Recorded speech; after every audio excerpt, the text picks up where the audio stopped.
listening to Your Ultimate Life with Kellen Flukiger, only on LA Talk Radio.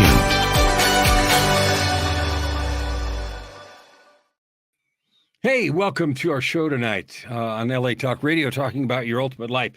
Today, I want to talk about 10 words and talk about how these words are absent, or their meanings are absent, and why that matters to you right here, right now. Like, we go about our lives every day. You get up, I get up, you got a list of stuff to do: grocery store, go to work, make some money, worry about this, solve this problem, solve that problem.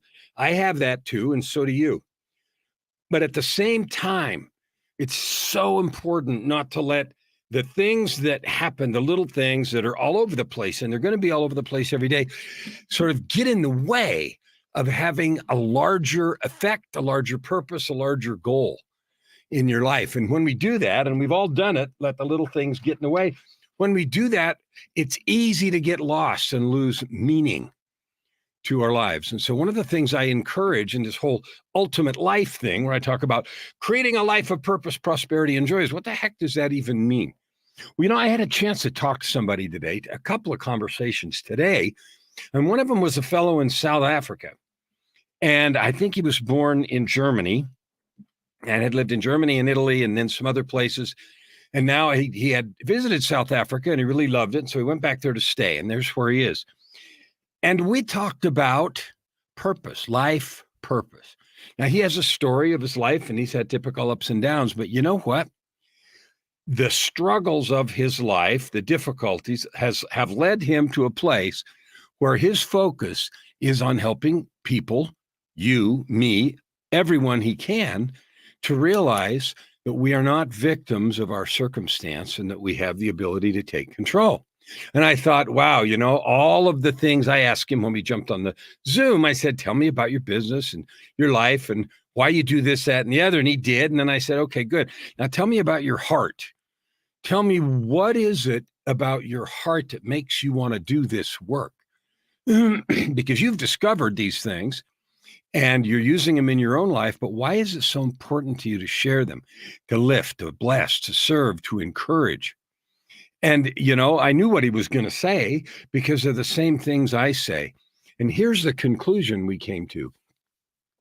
There's something about our makeup as divine beings having a human experience that when we learn something important, something valuable, we want to share it. We have a yearning to give back and to share. It's funny, it's built into us physiologically. Like, we get good hormones, neurotransmitters that are exciting and fun, oxytocin and dopamine, when we're involved in doing something good. So anyway, we talked about that for a while, and it was a lot of fun. And it made me, once again, recommit to my goals. I want you to think about what your goals are for the rest of this year. Like, it's May already, so there's 8 months left, 7.5? What are you going to give yourself for Christmas or for New Year's? Like, what will be different? Because if you go through the rest of this year, same old, it's all the same, kind of doing whatever, then that's where you're going to be next year at this time. And the year after that, and the year after that. And maybe you'll be moved to a different house, and maybe you'll have some more money, or maybe you'll have less money, or maybe somebody will be sick, but there won't be this internal drive that feels good about your life. What's missing? Why not? Why not? So before I jump into the 10 words, I want to issue my standard invitations. Number one, if you haven't gone to www.yourultimatelife.ca, please do. There's some free stuff there that will help you create a life of purpose, prosperity, which includes cash, and joy, where you're excited about your life every day. I live that way, and it certainly wasn't that way for most of my life. But for the last 15 years, I've been living at the top of the mountain, emotionally, spiritually, physically, prosperity and all of it. And it didn't happen by accident, because nobody ever fell up a mountain. Now, today I'm using this weird background. I've been using it all day, and it's a phoenix, and it's mostly fire and everything. But if you're watching the video, you can see it's a phoenix. And the fellow that I talked to asked me about the phoenix. He said, well, he asked me what it is. And I said, phoenix. And he said, well, why? And so I told him some of the stories about what had happened to me 16 years ago that made me change my life and start over again. and led me on a path to where we are today having this conversation. And so I want you to think about this. It's never the wrong time to grow. It's never the wrong time to make more out of yourself. It's never the wrong time to make more money. It's never the wrong time to have better prosperity. It's never the wrong time to love yourself more. It's never the wrong time to connect more deeply with those around you. It's never the wrong time to serve. It's never the wrong time to simply say, I'm going to be better today than I was yesterday, even if it's only 1%. So I want you to think about that. That's the first invitation, is go get this free stuff. And if you don't, I don't know why not. It's free and it's powerful. The second invitation is, I love meeting people, just like both of the folks that I talked to today. And I've invited them to consider being a guest, and they may come and be a guest here on the show, and you'll see them one of these days. I have a guest coming next week I'm really, really excited about. He's also someone in the people encouragement business, coaching like I am, and he has a really powerful message and a really powerful goal. I mean, it's humongous. And that's why I invited him to come on, is because his goal is powerful and important, and I want to help him get there. And so that's one thing I could do right away. But anyway, the point of people with big goals is that you and I and everyone has the desire to serve. We also have the desire to have enough money and to have fun and to be happy and all that.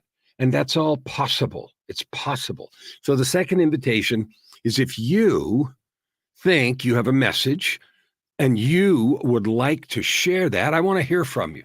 I want to hear from you. Let's talk and see, because maybe I can have you come with me and share your message here. I love to do that. And a guy next week is going to be a perfect example. And the third invitation is this.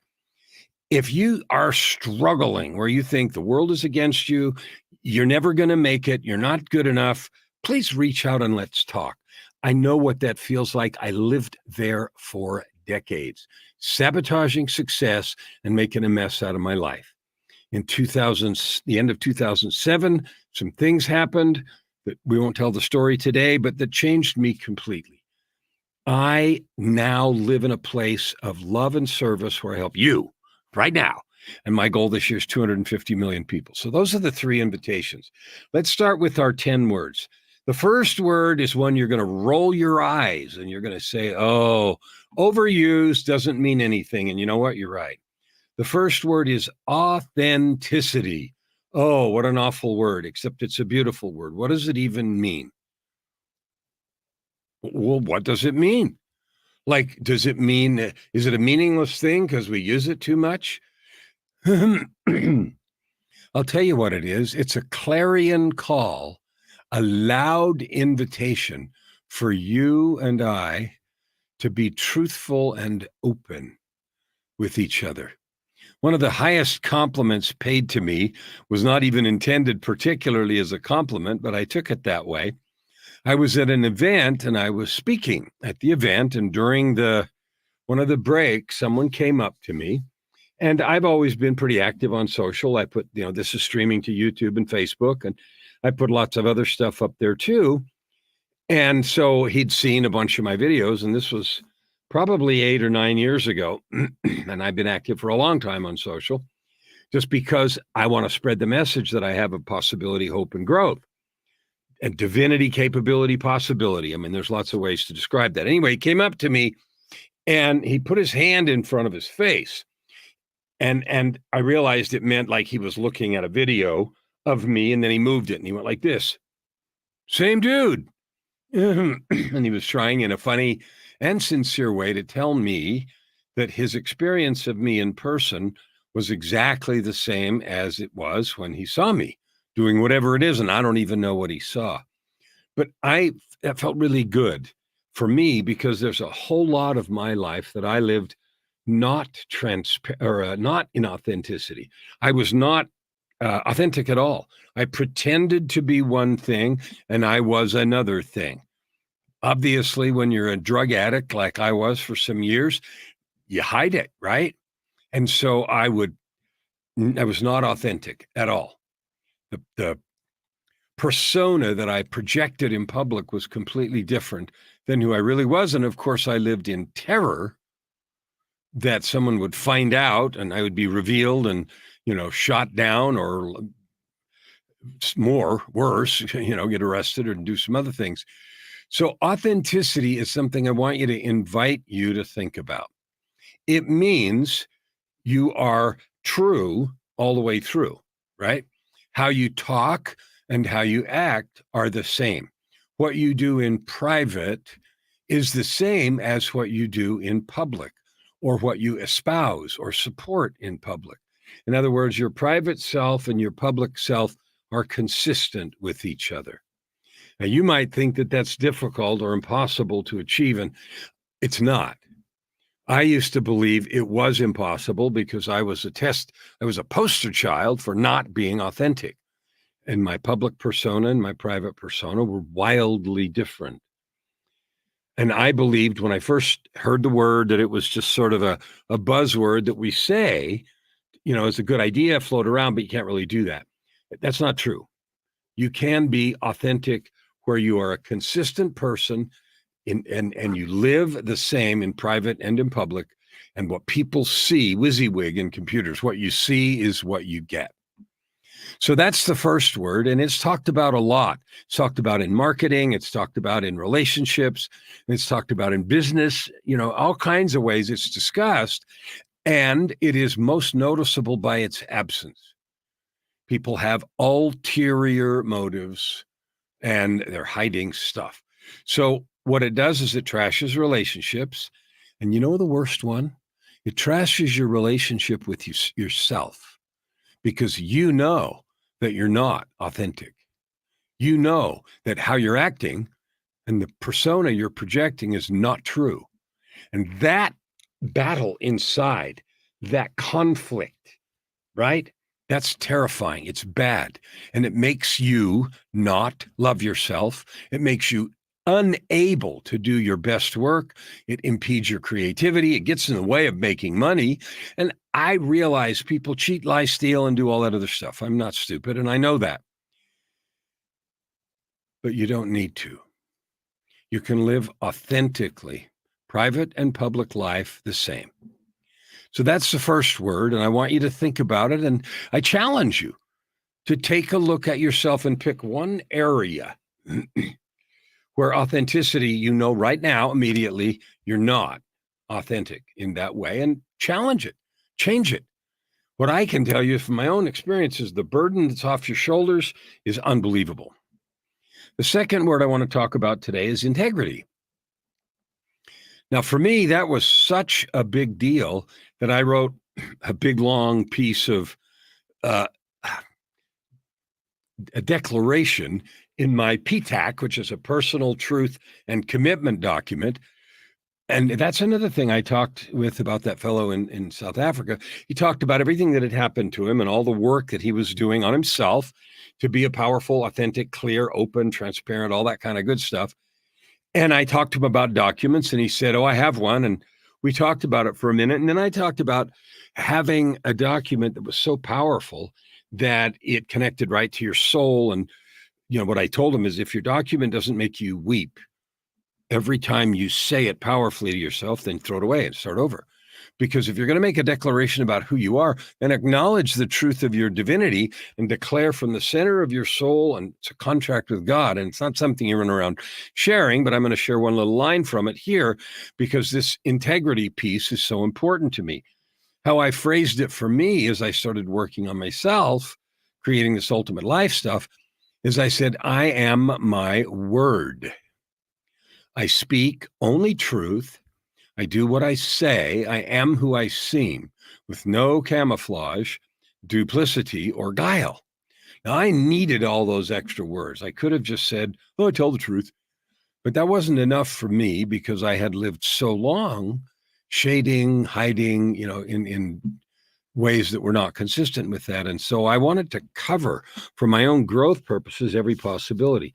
Now, being in integrity or being integrity means that you say only true things, that you don't parse. I mean, the legal profession is notable for that. I saw someone taking apart this trial that's going on right now.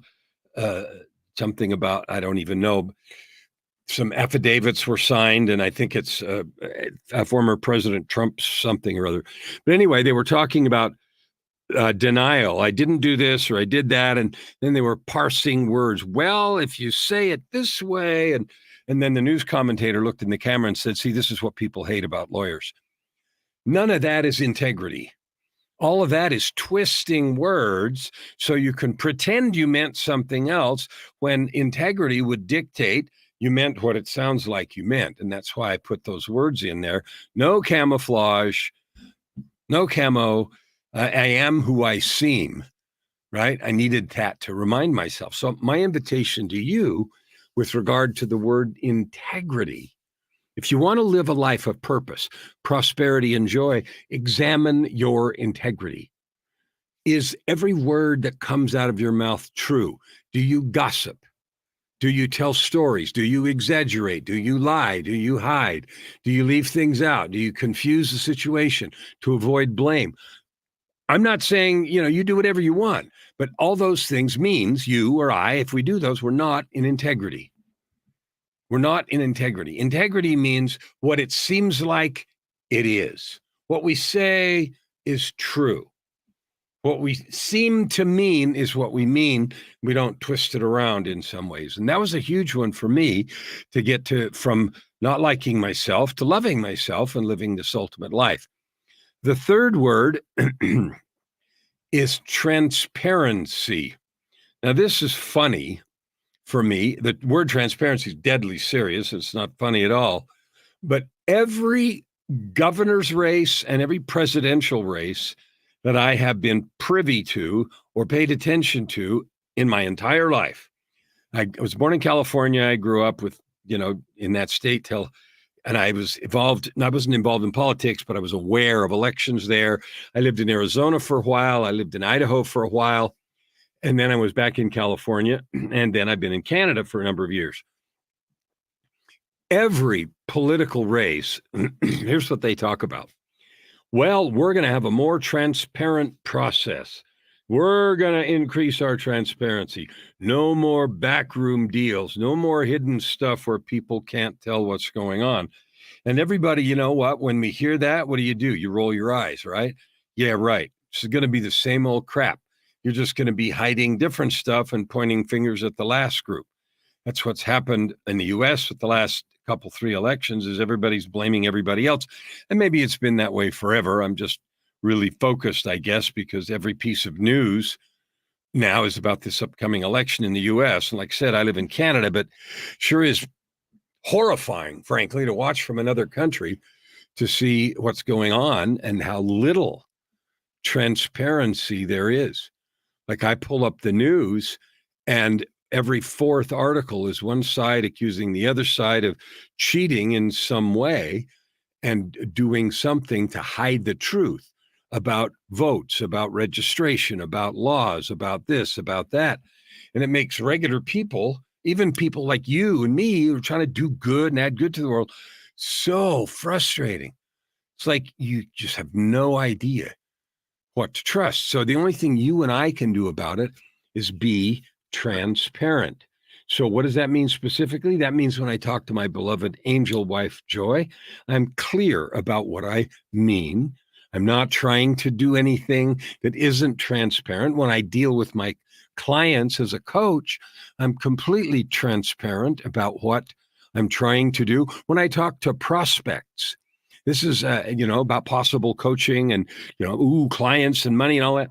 I make sure everything is completely transparent. This is what we're talking about. This is what it would look like, so that it's clear and there are no hidden things and no surprises. In my business as a coach, that's particularly important because the relationship is 100% based on trust. And if things aren't transparent, then of course there's no trust. Okay, the fourth word I want to talk about is one that another one. Every one of these was really important for me. But this is another one that I struggled with mightily, and that was duplicity. Duplicity is like two-face, right? You have one face here and another face that means and looks and is being some way. And, and duplicity has something to do with integrity, and it has something to do with transparency. But duplicity is really painful. Think of this. Think of someone in a relationship, and one spouse is cheating on the other, or thinking about it, or lying about where they are. In other words, they're pretending something is happening. They're pretending to still be okay. They're pretending to value the other person or the relationship, and they're not. There is duplicity there. Now, you can have that in business dealings. You can have it in personal relationships. You can have it in family relationships. You can have it with your neighbor.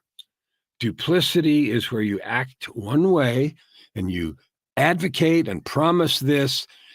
And at the very same time, you are literally divided because the minute you turn around, you're going to deny all that and do something completely different. That's terrifyingly bad. And that right there was one of the terrible things that became a habit for me when I had all kinds of struggles with addictions and depression and so forth, because I couldn't bear the thought of people knowing what was going on in my life. I couldn't bear the thought, and this is sad, but I want you to hear this. I couldn't bear the thought that people were going to think badly about me. Now, I have a name for that. It's a disease. And I created a disease, right? No, it's not COVID, but I created a disease at the beginning of the pandemic. And I didn't really create a disease. I created a name. And at the beginning of the pandemic, when we were following, infection rates and how many people were dying in what countries and that sort of thing, I created the name WITOT, WITOT, WITOT, and it's an acronym, and it stands for What I Think Others Think. In other words, it is spending a lot of time worrying about others' opinions. I was so panicked about what people would think about me, what they would think about who I was. And if it was all negative, they'd hate me. They'd think I was, long list of bad things if they knew the truth. And so I honed a wildly good skill at being duplicitous, pretending to be one thing and doing another. The consequences of that was that I hated myself. I didn't like to be alone with myself. It affected my job. It affected my relationships. It affected my self-esteem, my ability to perform, and it affected every area of my life. Now, mine might have been kind of extreme because of all the stuff that was going on in my life. Just a minute.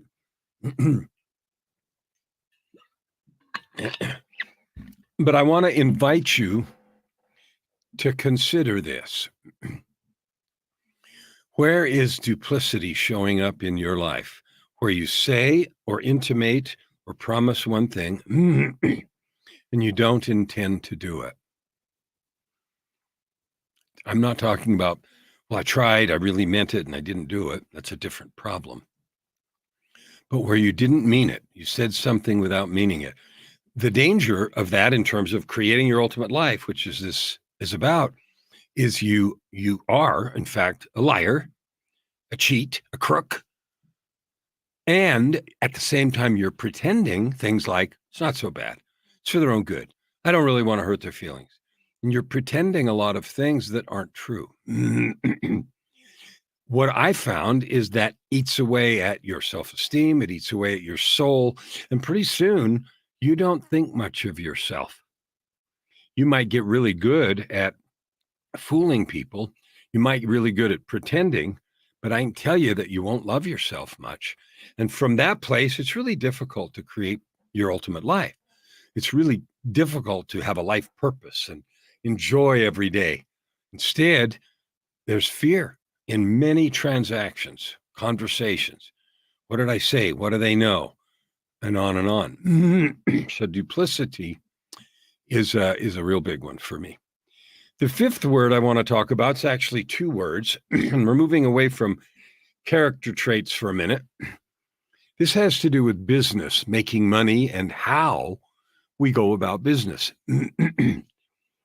There was someone I talked to the other day, and I say that a lot because I talk to many new people every week. And I do it on purpose, part of networking and part of running a business where you find clients and engage with people. He said something really interesting to me that I really enjoyed, and I want to share it with you.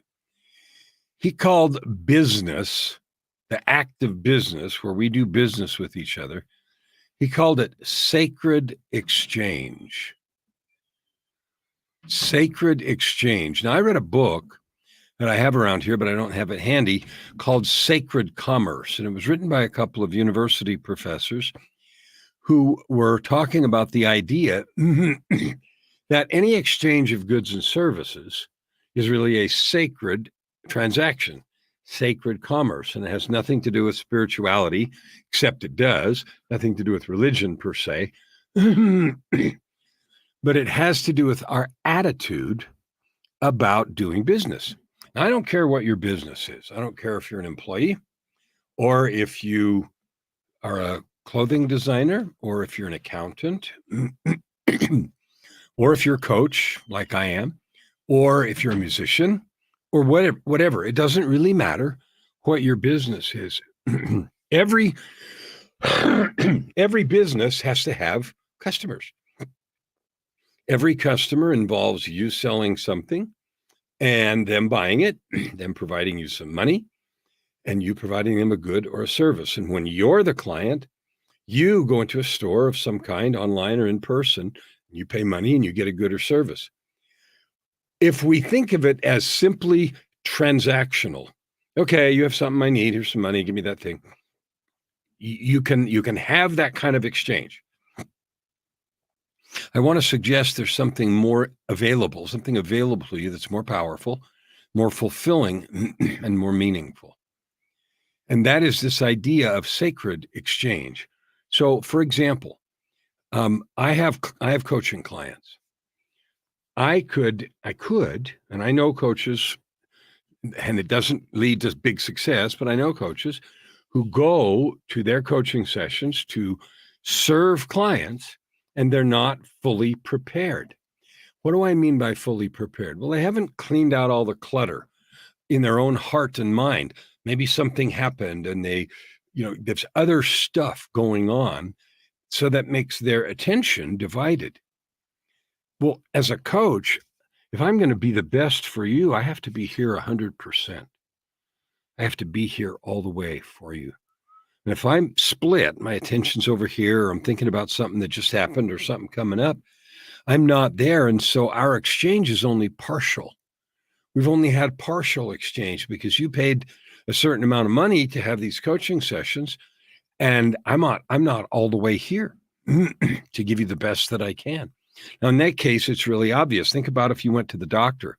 So you go to the doctor and he's busy thinking about a fight he had with his one of his kids or something. And so he's not all the way there for you to diagnose and treat and solve the problem you came in for. Is that who you want to see? Is that the kind of exchange you'd like to have? Whether you're paying with insurance or paying with cash, doesn't really matter because you're not getting the real exchange that you're bargaining for.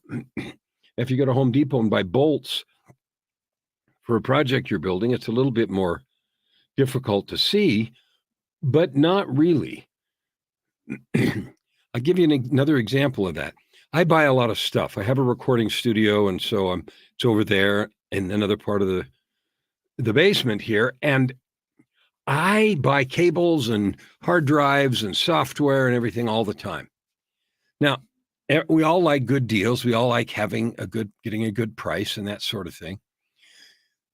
But often when I buy electronics, the lowest price, you get them and they don't work, or they work for a little while and then they don't work, or they break easily, or they're flimsy, or whatever. I'll give you an example. I bought a couple of extension cables for a camera that I wanted to use, a webcam, and they looked really sturdy. They were sturdy built, but the throughput wasn't good. The chip wasn't good. And so when I plugged in the webcam, the picture was all yucky. So I had to send them back. So the sacred exchange piece is you and me choosing, because we can't control anyone else, to be fully attentive to everything we offer in exchange. we treat it in a sacred way. Now, I can't control what you do, but I can tell you that my experience, when I determine that I am going to be party to a sacred exchange if we do business, and that means I'm treating you the very best that I can, I'm giving you the very best that I can, and I'm completely transparent and open about what's going on, then I live in this ultimate life place. I live full of joy, and I'm up and everything is clear and open and right. And so I can't control someone else's side of a sacred exchange, but I can control mine. And that means I live, or you, and I'm inviting you to do this, in complete joy all the time. I did what I needed to do, and I did it the best I could. So I would invite you to treat your business transactions as a sacred exchange on your side.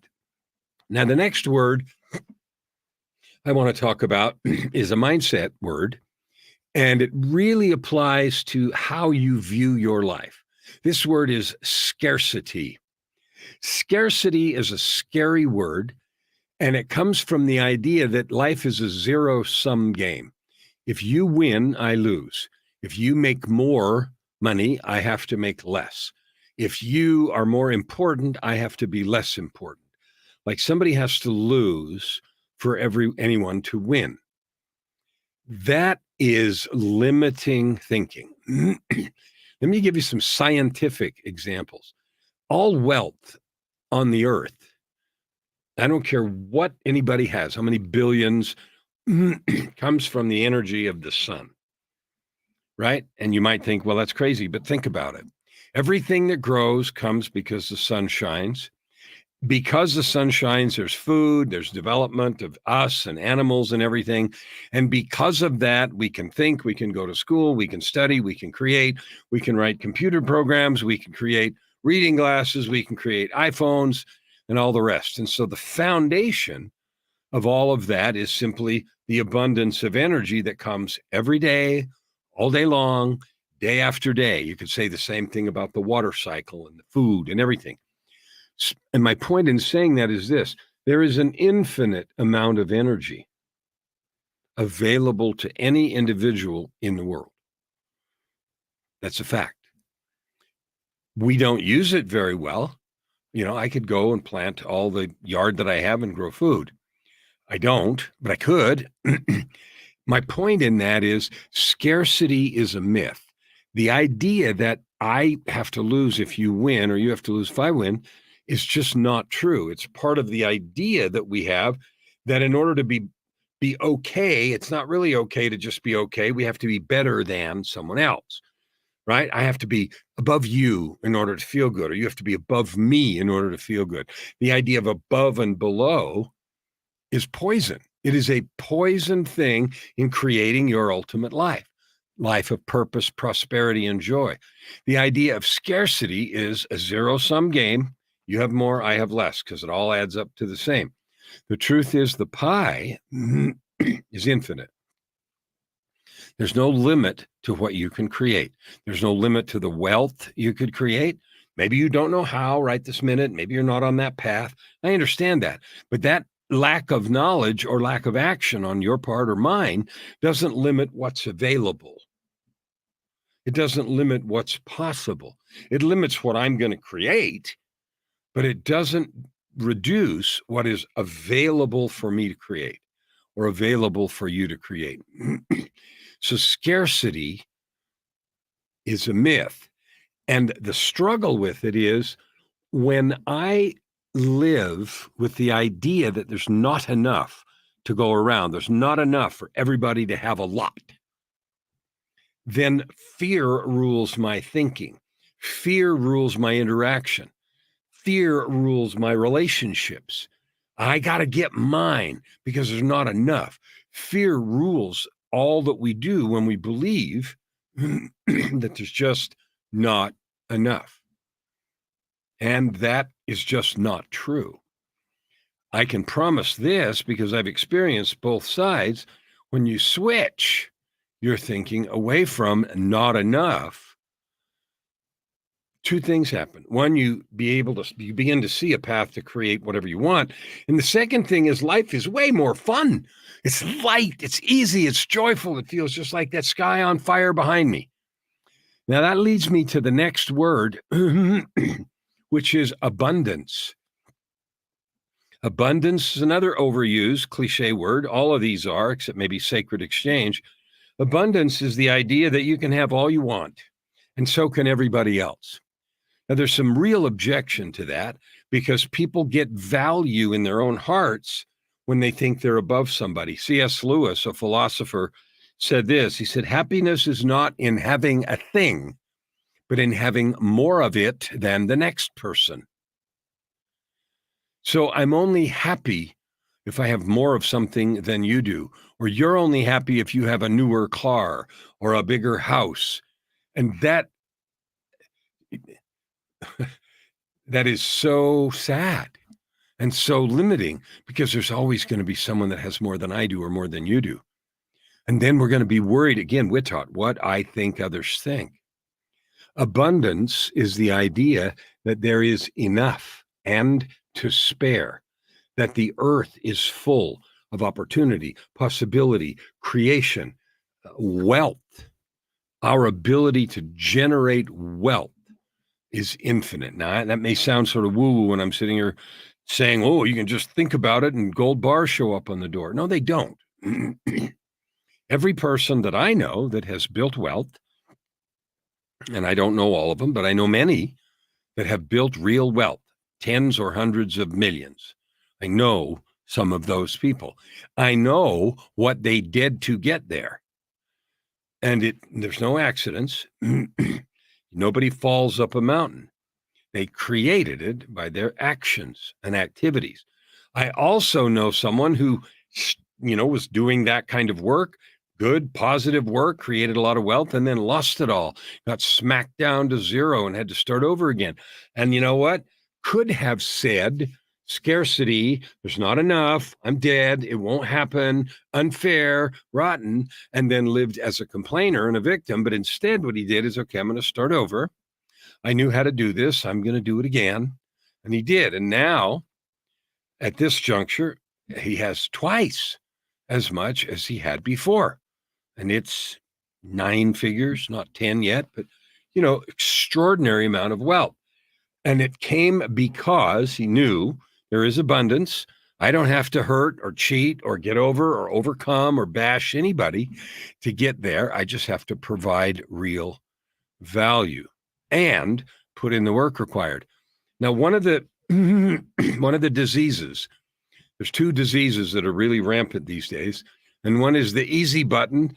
And one is what I call, well, this is part of the easy button. We'll do the second one in a minute. The easy button is we live in a download and double click world, right? We believe somehow that everything should be solvable in the length of a TV sitcom. And so when we think about abundance and scarcity, we think, well, if it's not easy, then something's wrong. If I can't do this easily, then I don't want it. And we've become allergic to the hard work. We've become allergic.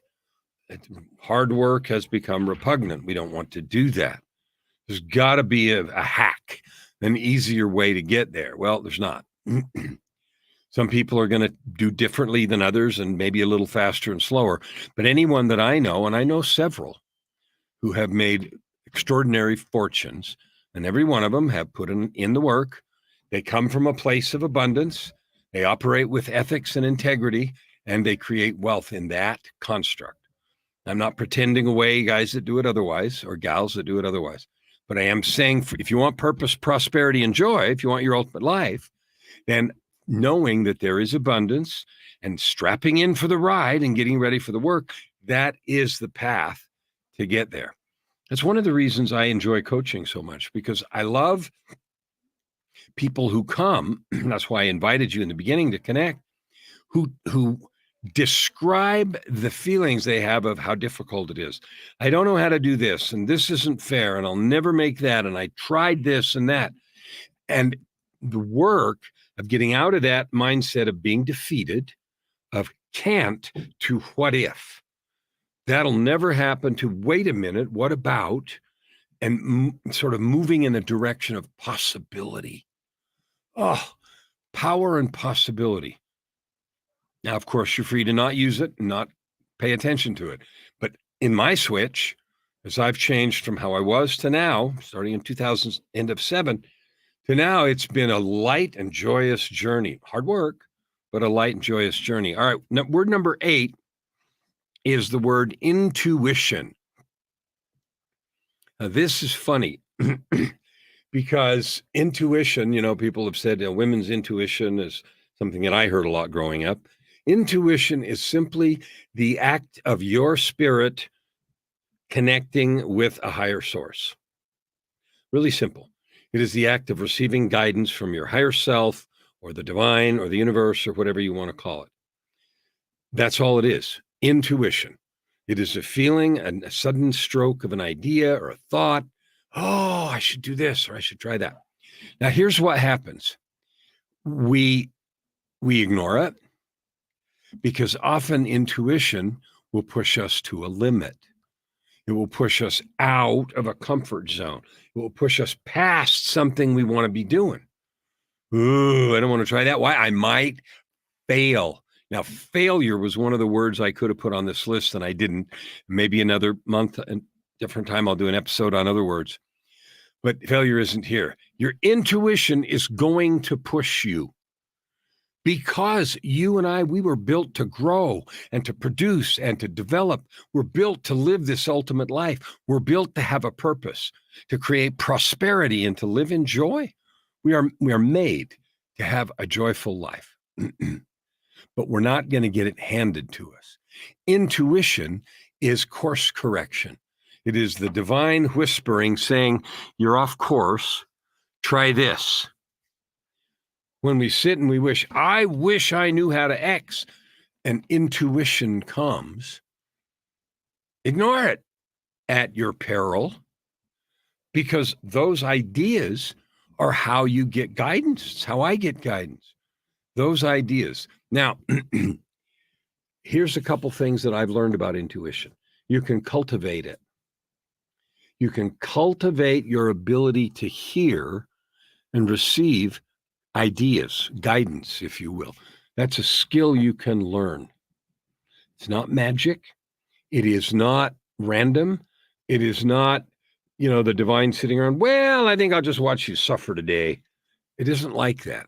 You can cultivate the ability to hear it, recognize it, and if you make a habit of acting, you can cultivate a habit of action without delay. Again, one of the statements that I have in my document to remind me who I am every day is I listen for thoughts and feelings that come during prayer or meditation that I do in the morning and throughout the day. So I do that on purpose. And the statement after that is I am that I act without fear or delay on answers, revelation, ideas, intuition that I receive. Well, I've made that commitment to myself and it's borne massive fruit. So I'm sharing that with you to encourage you to cultivate your intuition. Word number 9 is the word prosperity. Now, prosperity, we usually think of big cash, prosperous venture. Well, prosperity goes way deeper than that, and you know that. Prosperity of health, prosperity of relationships, prosperity of self-love, prosperity and it means having an abundance of. Now, of course, that includes cash. It includes money. And we've talked about, just a couple of episodes ago, I talked about your ability to turn your life story into cash. I outlined a very specific process about how to do that. That's one thing I love because every person who's breathing air has a story. And the story is your developmental journey through life. Your developmental journey has shaped you and molded you. And there are powerful lessons and learnings that you can get out of that developmental journey. You don't have to, but if you want to, you can get them. And if you choose to structure them and offer them as a product, you can make money with your life story. And I have never met a person for whom that is not true. I've met lots of people that don't want to go through the effort, right? Nobody would listen. I don't care. I don't know how. And all the garbage, but you can. You can. And so creating a life of prosperity is just that, creating a life of prosperity. Now, you can define prosperity any way you want, and I would encourage you to.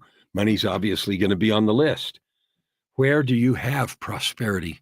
Where do you not? What would you like to do about that? Because you can start today and move in that direction. Again, that's one of the things I love about my work as a coach, to have people come who cannot see a way forward, and then to work with them until it's like, wow, I can do this and I can do that, and then break through those ideas and limitations and get to success. The last word I want to talk about today is something called serendipity. A serendipity is a fun word. It's a joyful, playful word. And it means being in the right place at the right time. It means good luck. It means having things show up just right. Now, I have a client who I really love, and he just talks about his serendipity. And he had just, these things happen to him all the time. Well, I know why. Because he's always putting himself in possibility situations. He says to me, well, I chase the maybes. I chase the maybes. And the second thing I know about him is that he works his tail off. So if you work your tail off and you keep chasing maybes, you're going to have fabulous luck, because you will be in the right places. You will meet the right people. Opportunities will fall all over you because fortune favors the bold. Fortune favors those who take action and move forward. And so if you want to create good luck, you can. Luck is not an accident. It is created. It's created by our attitudes. It's created by what we believe is possible. And most of all, by action. Luck is created by a willingness to take risks and action. Serendipity. I love the word because it's a fun word to say, and I love just saying it. So there's the 10 words: authenticity, integrity, transparency, duplicity, sacred exchange, scarcity, abundance, intuition, prosperity, and serendipity. I want you to think about your own life. Where are those words operative for you? And where are they just some noise? They are each powerful words.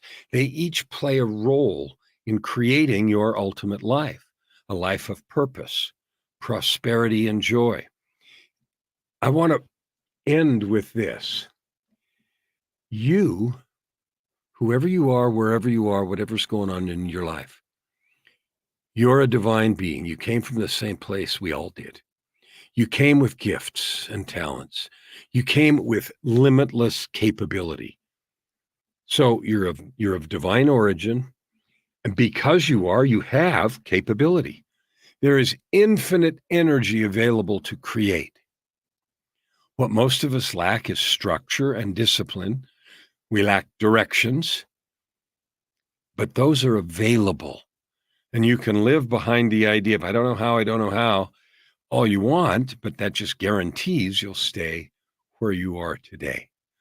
My invitation for you today is to think about how fabulous you are, to think about how powerful you are. You know, there's a saying, and I don't remember who said it first. The quote that I remember is attributed to Marianne Williamson, where she said, it is not our limitations or our darkness that frightens us. It is our light and our capability. And I'm paraphrasing it incorrectly. But the gist of it is, it's really not our weakness that we're afraid of. It's not our capacity to fail that bothers us.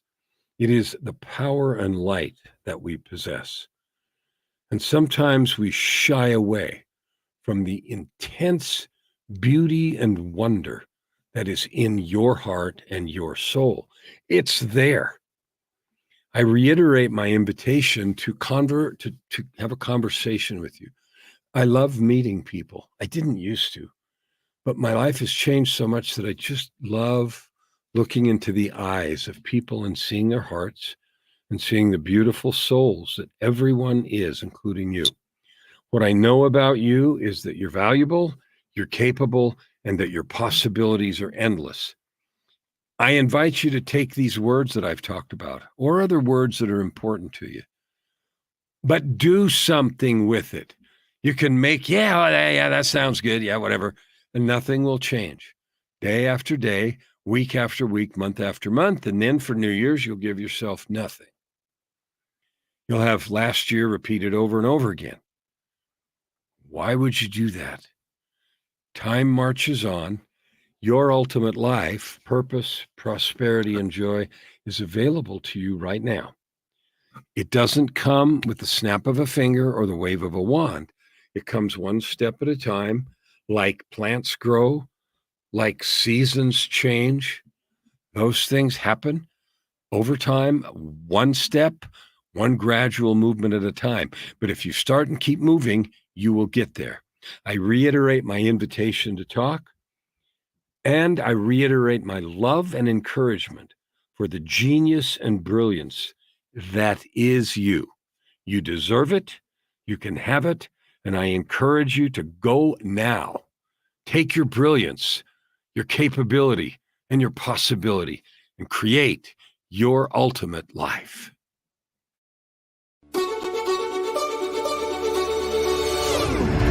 You're listening to Your Ultimate Life with Kellen Flukiger, only on LA Talk Radio.